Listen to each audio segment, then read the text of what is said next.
Hello student, स्वागत है आपका आईसीटी वर्चुअल क्लासेस में। मैं हूं कविता, आपकी साइंस टीचर। उम्मीद करती हूं आप सभी अच्छे होंगे और स्वस्थ होंगे। तो क्लास कंटिन्यू करेंगे अपना चैप्टर जिसका नाम है human health and disease.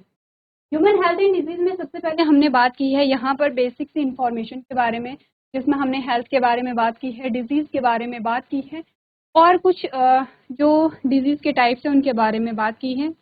Next हमारे पास जो टॉपिक आता है वो है इम्यूनिटी, और आपने इम्यूनिटी को यहाँ पर समझा क्या होती है और इम्यून सिस्टम हमने यहाँ पर समझा है। इम्यून सिस्टम के बाद आपने वैक्सीनेशन, इम्यूनाइजेशन, कुछ इंपॉर्टेंट टॉपिक पढ़े हैं। इसके साथ आपने यहाँ पे बात की है एलर्जी और ऑटो इम्यूनिटी के बारे में। देन हमने बात की है यहाँ पर अलग अलग डिजीज के बारे में, उन डिजीज को कौन से ऑर्गेनिज्म कॉज करते हैं, क्या उनके सिम्टम्स हैं और क्या उनके इफेक्ट होते हैं, इनके बारे में बात की है। ठीक है, आगे बढ़ते हैं और बात करते हैं यहाँ पर वायरस के बारे में। ठीक है, बात करते हैं वायरस के बारे में। कुछ बेसिक चीजें हमने समझी और आप लोग जल्दी से कर लेंगे। जैसे कि हमने कहा है वायरस होते हैं न्यूक्लियो प्रोटीन। क्यों कहा है न्यूक्लियो प्रोटीन? क्योंकि हमने कहा कि वायरस एक्चुअली में कोई सेल नहीं है, ना ही कोई ऑर्गेनिज्म। ठीक है, यहाँ पर सिर्फ न्यूक्लियस और प्रोटीन है, जिससे कि हमें क्या कहते हैं, वायरस कहते हैं। वायरस को लिविंग और नॉन लिविंग की कैटेगरी में नहीं रखा गया है, ये बीच की कैटेगरी। अब आपने कहा कि न्यूक्लियो प्रोटीन है, तो उसका क्या समझा था? यह है जेनेटिक मटेरियल। जेनेटिक मटेरियल कुछ भी हो सकता है, डीएनए हो सकता है, आरएनए हो सकता है, सिंगल स्ट्रैंड हो सकता है, डबल स्ट्रैंड, कुछ भी हो सकता है। हमने कहा यह है जेनेटिक मटेरियल, जिसे हम न्यूक्लिक प्रोटीन भी कहते हैं। और इसके बाहर हमने कहा प्रोटीन की कवरिंग है। ठीक है, इस पूरी प्रोटीन की कवरिंग को हमने क्या कहा था? कैप्सिड कहा था। क्या है कैप्सिड? प्रोटीन कवरिंग को हम कैप्सिड कह रहे हैं। लेकिन हमने कहा अगर हम एक यूनिट को देखें इस प्रकार से, एक यूनिट को हम क्या कहते हैं? कैप्सोमेयर कहते हैं। क्या है? प्रोटीन यूनिट है कैप्सोमेयर, यानी कि एक की बात करेंगे तो कैप्सोमेयर, पूरे की बात करेंगे तो हमने कहा कैप्सिड होगा। ठीक है, नेक्स्ट हमने बात की है यहाँ पे, ये जो किसी भी लिविंग ऑर्गेनिज्म की बॉडी में इंसर्ट होते हैं, ये दो टाइप की लाइफ साइकिल को एग्जिबिट करते हैं। तो कौन कौन सी होती है? आपने कहा वो होती है लाइसोजेनिक साइकिल और लेटिक साइकिल। ठीक है, लाइसोजेनिक साइकिल में ये मल्टीप्लाई करते रहते हैं, लेकिन ये बैक्टीरियल सेल को डिस्ट्रॉय नहीं करते हैं। लेटिक साइकिल में ये क्या करते हैं? बैक्टीरियल जेनेटिक मटेरियल को डिस्ट्रॉय कर देते हैं। अब हमने कहा अगर ये बैक्टीरिया को इन्फेक्ट करते हैं तो ये डबल स्ट्रैंडेड डीएनए होता है। अगर ये किसी प्लांट को इन्फेक्ट करते हैं तो वो सिंगल स्ट्रैंड आरएनए होता है। यानी कि बोला गया है कि जो यहाँ पे वायरस है उसका जेनेटिक मटेरियल किस प्रकार का होता है।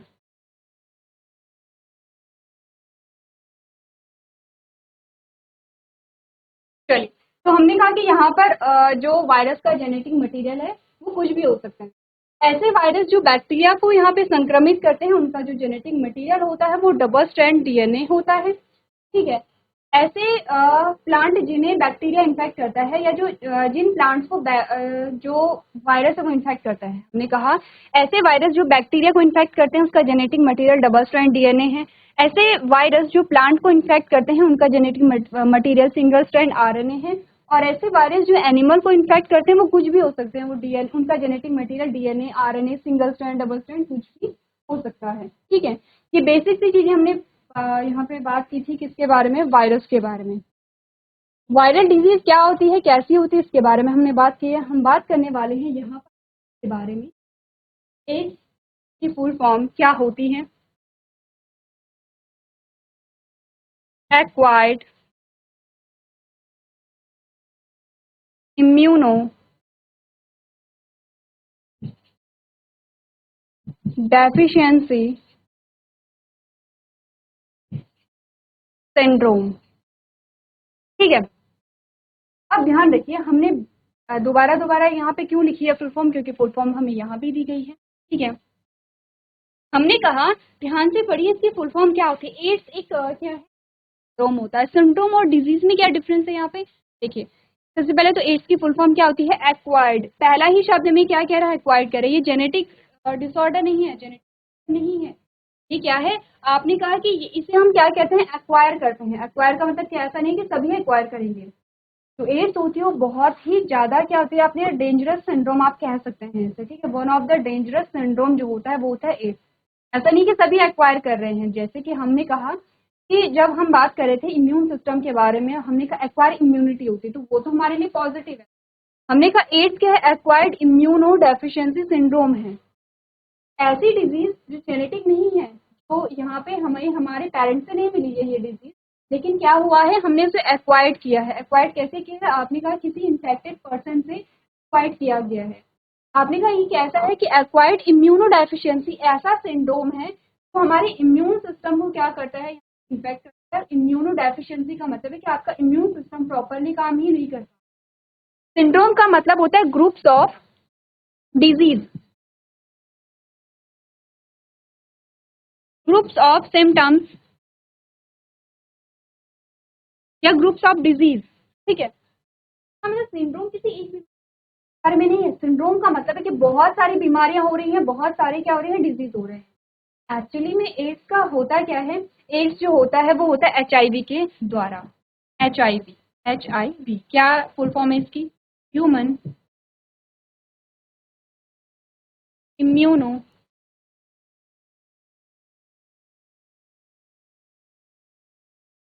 डेफिशिएंसी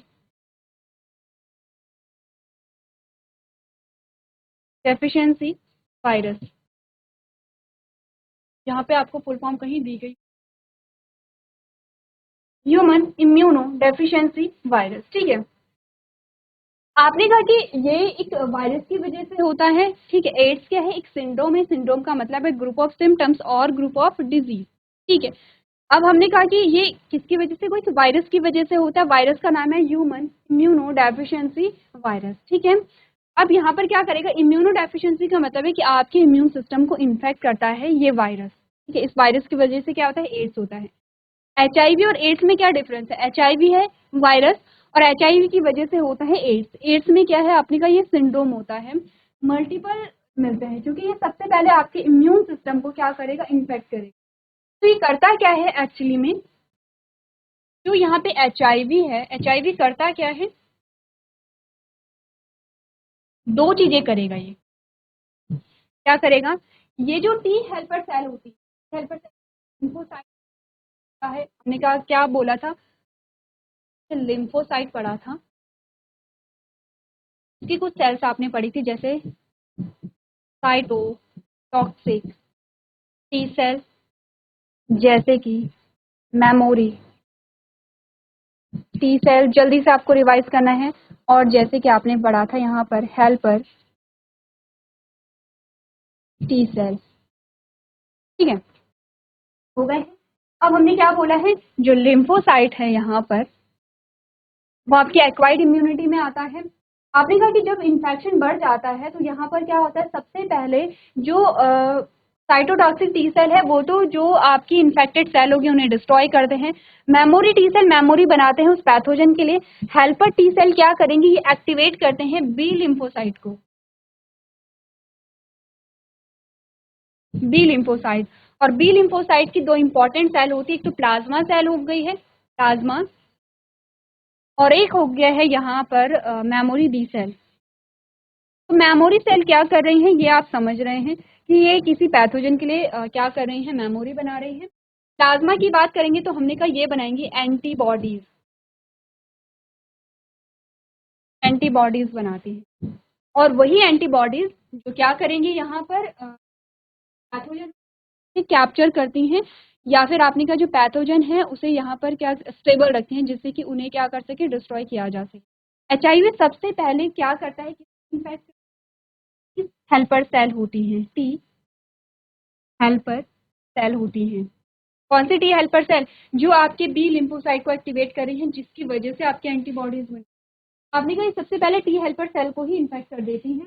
अगर टी हेल्पर सेल को ही इन्फेक्ट कर दिया जाएगा, संक्रमित कर दिया जाएगा, तो टी हेल्पर सेल कैसी हो जाएंगी, डिस्ट्रॉय हो जाएंगी, क्योंकि वीक सेल होती है, डिस्ट्रॉय हो जाती है। ये प्रॉपर अपना काम नहीं कर पा रहे, तो कोई सिंपल सा कोई नॉर्मल सा जो पैथोजन है, ठीक है, वो भी हमारी बॉडी में एंटर कर रहा है, तो उसके लिए भी एंटीबॉडीज नहीं बन पा रही हैं। तो इसीलिए कहा जाता है कि जिस व्यक्ति को एड्स है वो छोटे से छोटे इन्फेक्शन से भी नहीं लड़ पाता है। क्यों, यही एक रीज़न है क्योंकि टी हेल्पर सेल वहाँ पे डिस्ट्रॉय हो जाती हैं और उसकी वजह से यहाँ पर आपने कहा अगर टी हेल्पर सेल ही नहीं लिम्फोसाइट को एक्टिवेट नहीं करेगा, बी लिम्फोसाइट को एक्टिवेट नहीं करेगा तो एंटीबॉडीज नहीं बनेंगी, एंटीबॉडीज नहीं बनेंगी तो आपने कहा उस पैथोजन को किल करने में यहाँ पे सहायता नहीं मिल पाएगी और इन्फेक्शन यहाँ पर नहीं क्लियर हो पाता है। दूसरा HIV क्या करता है यहाँ पर, हटा देती हूँ मैं, यहाँ पे हटा देते हैं। दूसरा ये क्या करता है, आपने पढ़ा था मैक्रोफाज के बारे में, पढ़ा था मैक्रोफाज। मैक्रोफाज क्या कर रहा था, जब एंटीबॉडी क्या करेगा पैथोजन को कैप्चर करेगा तो मैक्रोफाज जाएगा और वहां पर उस पैथोजन को खा जाता है, यही काम था। अब आपने कहा टी हेल्पर सेल को तो वैसे इन्फेक्ट कर लिया था, एंटीबॉडीज नहीं बन रही थी, लेकिन मैक्रोफाज को भी क्या कर दिया है, इन्फेक्ट कर दिया है। अब ये क्या कर पा रहा है, ये नहीं खा पा रहा है किसे, यहाँ पर जो पैथोजन थे। तो इन्फेक्ट कैसे करता है, आपने कहा कि जो वायरस है यहाँ पर, आपने कहा कि वायरस क्या है, प्रोटीन का कैप्सूल है और अंदर क्या है, जेनेटिक मटेरियल है। तो प्रोटीन जो है वो इंसर्ट नहीं करेगा, सिर्फ जेनेटिक मटेरियल को इंसर्ट करेगा सेल के अंदर, सेल के जेनेटिक मटेरियल से जुड़ जाएगा, ठीक है। अब जैसे जैसे सेल का जेनेटिक मटेरियल, आपने कहा ये रेप्लिकेट करता रहता है वहां पर, तो मैक्रोफाज में क्या करेगा, ये मैक्रोफाज के जेनेटिक मटेरियल के साथ ऐड हो जाएगा। अब मैक्रोफाज रेप्लिकेट करता रहेगा और उतनी ही कॉपी HIV की बनती रहेंगी। तो टी हेल्पर सेल तो क्या हो जाती है, डिस्ट्रॉय हो जाती है, क्योंकि कैसे होती है, वीक सेल होती है। लेकिन मैक्रोफाज क्या करता है, या फिर रेप्लिकेट करता रहता है। तो जो मैक्रोफाज आपके इम्यून सिस्टम का पार्ट था, अब वो क्या कर रहा है, HIV की फैक्ट्री का काम कर रहा है। तो फैक्ट्री ऑफ HIV किसे कहा जाता है, मैक्रोफाज को कहा जाता है। कुछ बेसिक सी चीजें हमारे हमने यहाँ पर पढ़ी हैं।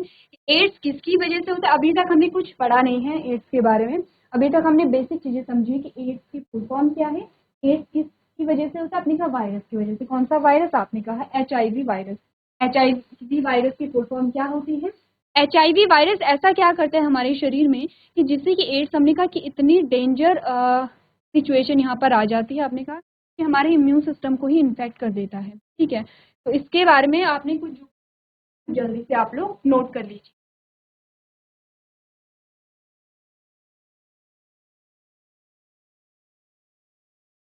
चलिए, अब ये तो बेसिक सी चीजें हैं, अब बात करते हैं स्टार्टिंग से कि जो यहाँ पर हमने कहा, ठीक है, ये वायरस है।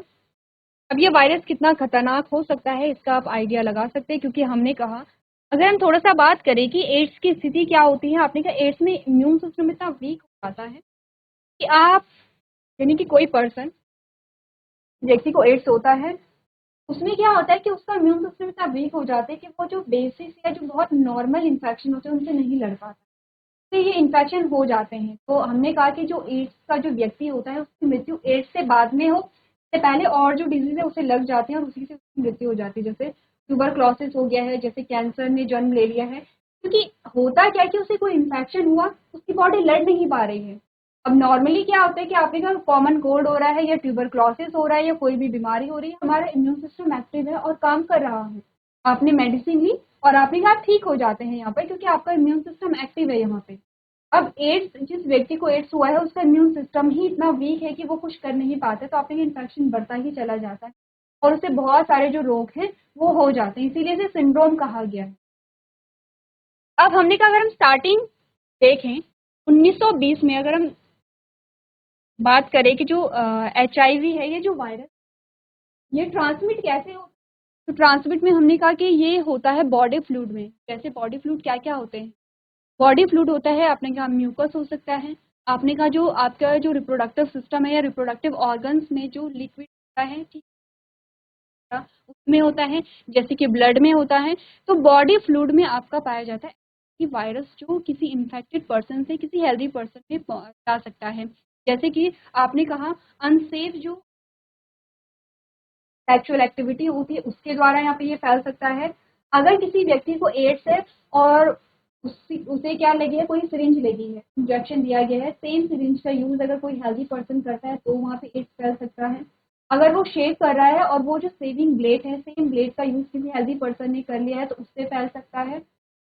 तो ये कुछ हमारे पास क्या आते हैं, ट्रांसफर होने के जो तरीके हैं वो आते हैं। इसके अलावा ये तो हमने ये कहा कि किन के द्वारा फैलता है, कैसे नहीं फैलता है। आपने कहा कि ऐसा नहीं है कि जो एड्स ऐसी बीमारी नहीं है कि छूने से फैलती है ठीक है, या किसी के कपड़े पहनने से फैलती है, या किसी के जूठा खाने से फैलती है, क्योंकि हमने कहा कि हमारा जो सलाइवा है वो बॉडी फ्लूइड में आता है। ठीक है, सलाइवा में बहुत रेयर केस है कि वहाँ पे एड्स फैले।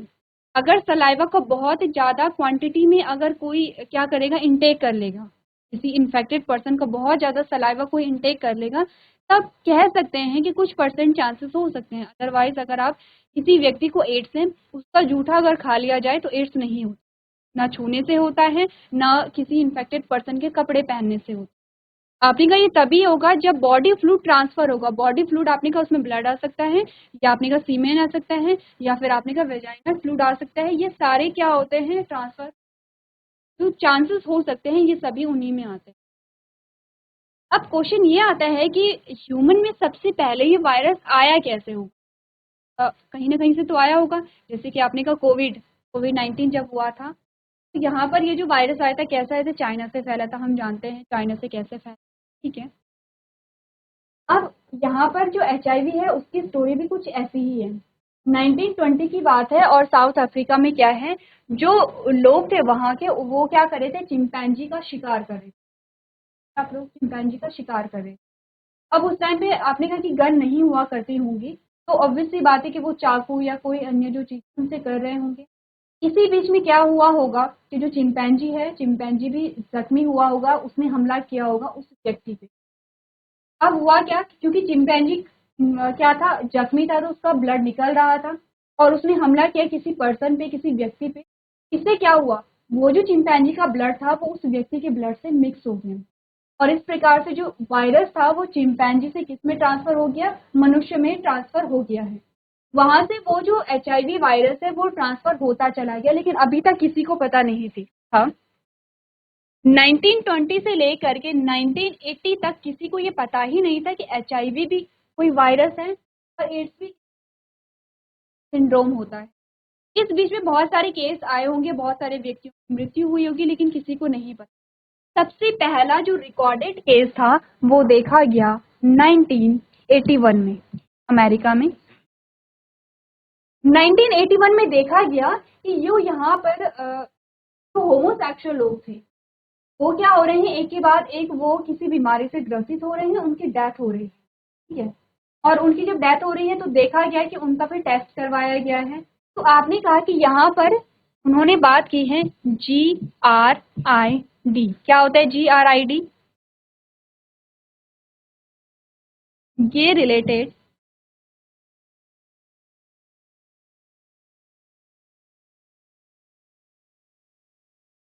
Immuno deficiency. आपने उस टाइम पे क्या हुआ था, डेटा वही उनके पास उन्हीं का डेटा आया था। उन्होंने कहा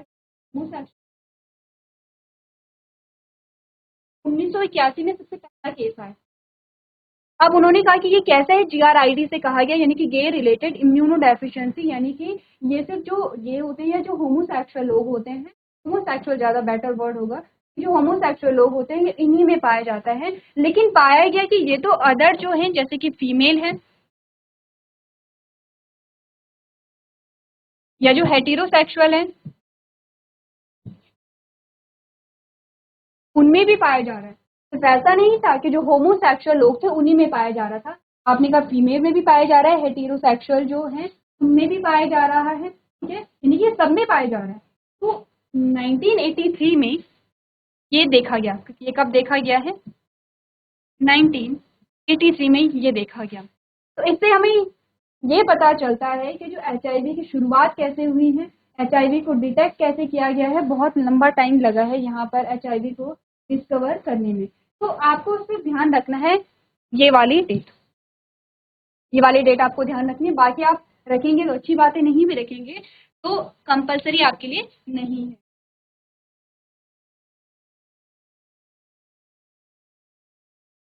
चलिए अब बात करते हैं यहाँ पर HIV के स्ट्रक्चर के बारे में।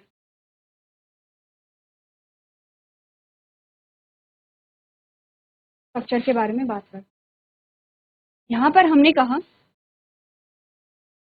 ये RNA के 2 यूनिट होती हैं इस प्रकार से।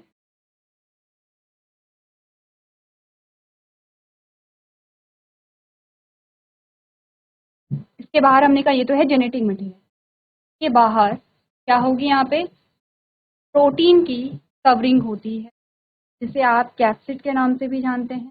ठीक है, आप क्या जानेंगे, कैप्सिड। लेकिन इसके बाहर एक और प्रोटीन की कवरिंग होती है। ठीक है,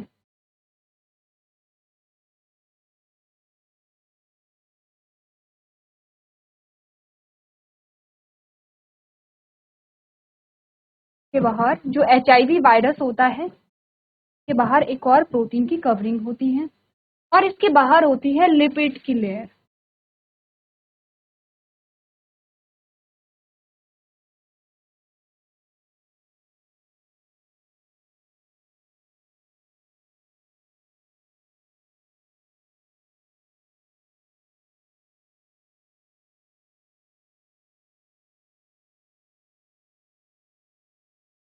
ये अलग अलग कलर से आपको इसलिए दिखाया जा रहा है ताकि आप डिटेक्ट कर सकें। ठीक है?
क्लियर है?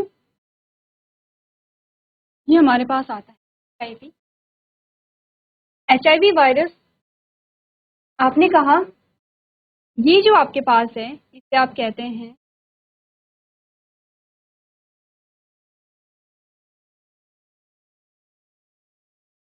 T24।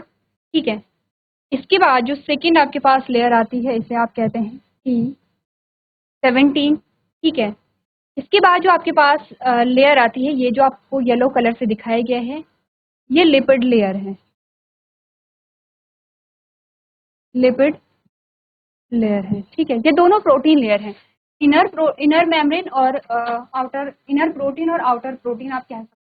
ठीक है, और ये जो आपके दिखा रखे हैं इसे आप कहते हैं GP120। क्लियर है?